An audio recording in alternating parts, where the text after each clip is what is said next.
From one piece of ordinary beef, you can make a soup that will last more than 2 years. This is exactly how American families survived in the 30s during the Great Depression, when store shelves were empty and there was no money for anything. Just 3 ingredients: 1 cube, 1 portion of hot soup in 60 seconds. Today I'm showing you the full technique, the same one people used 90 years ago. Let's get started. I have 1.5 pounds of bone-in beef with layers of fat.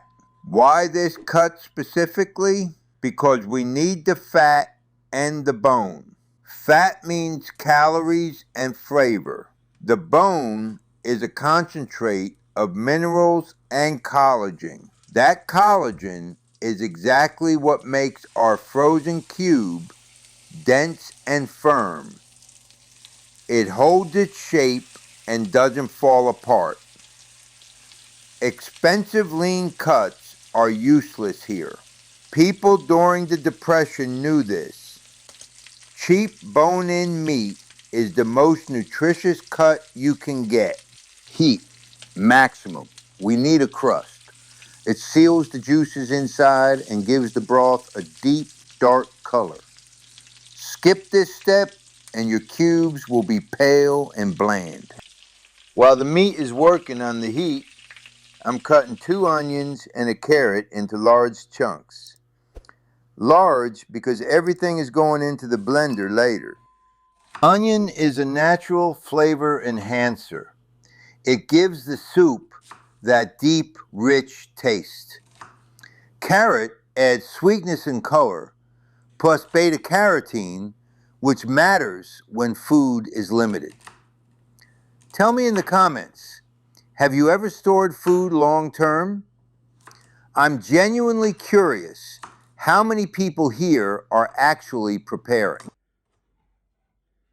The meat is nicely brown. I'm adding garlic cloves directly into the pan, whole. They release their aroma into the hot butter. Now I take a spoon and start basting the meat from above. It cooks from the bottom and the top at the same time. Every drop of juice stays inside. The meat is done. I take it out and immediately wrap it in foil for 2 to 3 minutes. This step is mandatory. Right now the fibers are contracted and all the juice is under pressure.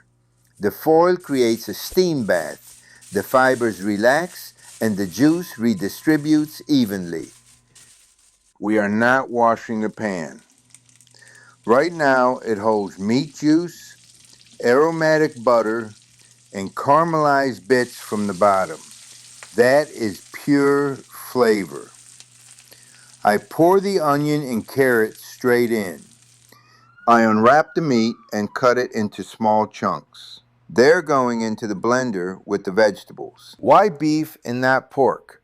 Beef contains more iron, zinc, and collagen, precisely what's lacking in a poor diet. Beef fat is firmer, holds its cube shape better, and doesn't go rancid longer when frozen. Pork is tenderer and fattier, but in survival situations, beef is more nutritious. Now, the bones. Look what's left. Do not throw them away. You can simmer these bones for more than 12 hours and get a collagen concentrate that rebuilds joints and connective tissue. That's a separate survival recipe entirely. If this video gets 500 likes, I'm making that bone recipe on camera. Hit the like button right now and let the counter run. I move the roasted vegetables into the blender. I add hot water, just enough for the mixture to move. Blend until smooth. I'm always curious how far these old recipes travel. Write in the comments where you're watching from. Show your country's flag. Now I add the meat chunks and blend again. Everything becomes one thick, uniform mass. If it's too thick, add a little more water. We need the consistency of thick porridge that holds its shape. I add 3 teaspoons of salt. Salt here is not just flavor, it's a preservative. Salt combined with freezing is what keeps these cubes fresh for more than 2 years. If you don't have a blender, no problem. Just chop the meat and vegetables as finely as possible with a knife, mix everything together, and press into a mold. The texture will be slightly coarser, but the flavor and shelf life will remain the same. I take a baking dish and line it with parchment paper so nothing sticks. I pour in our mixture and spread it into an even layer, about 1/2 inch to just under 1 inch thick. Even thickness matters. That's how you get uniform cubes. Into the freezer for 2 hours. By then the mass will be firm enough to slice cleanly, but not frozen solid. I take it out of the freezer. Look at that. Holds its shape perfectly. 2 hours in the freezer did the job. The mass set firm, dense, cut clean. I'm cutting into cubes, roughly 2 by 1 1/4 inches. I try to keep them all the same size, and that matters because 1 cube is 1 portion. Bigger cube means bigger portion, smaller means smaller. Keep the size consistent, and you'll always know exactly how many servings you have in reserve. Look how many cubes come out of 1 dish. That's 20 plus portions of hot soup. 20 portions from 1 piece of meat, 1 carrot, and 2 onions. That's the power of this technique. Minimum ingredients, maximum output. I wrap every cube in foil individually. Don't rush it, wrap tight. The foil protects against freezer burn and keeps out any outside smells.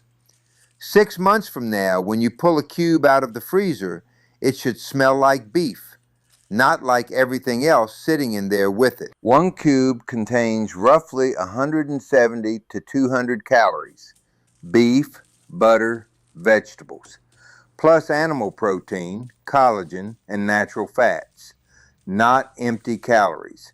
A full nutrition concentrate in the size of your thumb. 1 batch from this dish gives you 20 to 25 cubes. Cook once, eat for 2 years. The moment of truth. I take 1 cube out of the freezer. I unwrap the foil. It already smells incredible. I pour boiling water over it. Look at that. In 1 minute, a thick, dark, aromatic soup. Rich color, dense consistency, a smell like it's been simmering for hours. This is not powder, not a bouillon cube, not chemicals. This is real meat and real vegetables compressed into 1 block. Hot, filling, delicious in 60 seconds.